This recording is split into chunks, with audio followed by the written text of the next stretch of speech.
Trying to build an AI app without tons of coding? Base44 and Replit both promise easy, fast app development. But which one actually delivers? Let's break it down.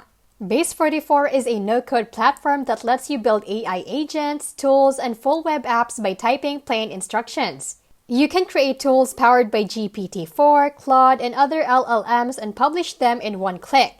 It's perfect for creators, marketers, and product testers who want working apps without touching code. The interface is drag and drop simple, and you can embed or share immediately. Replit is a cloud-based coding platform made for developers. It gives you a full IDE in the browser and supports Python, JavaScript, and even AI tools through Ghostwriter. You still need to write code, but it's great for customizing AI apps exactly how you want. Replit also has templates, deployment options, and real-time collaboration tools, making it ideal for coders, hackers, and tech teams. If you want to build fast without code, a Base44 wins for simplicity. But if you want more control and don't mind writing code, Replit is the better developer playground. This has been How to Literally, where we keep it smart, simple, and scam-free. See you in the next one.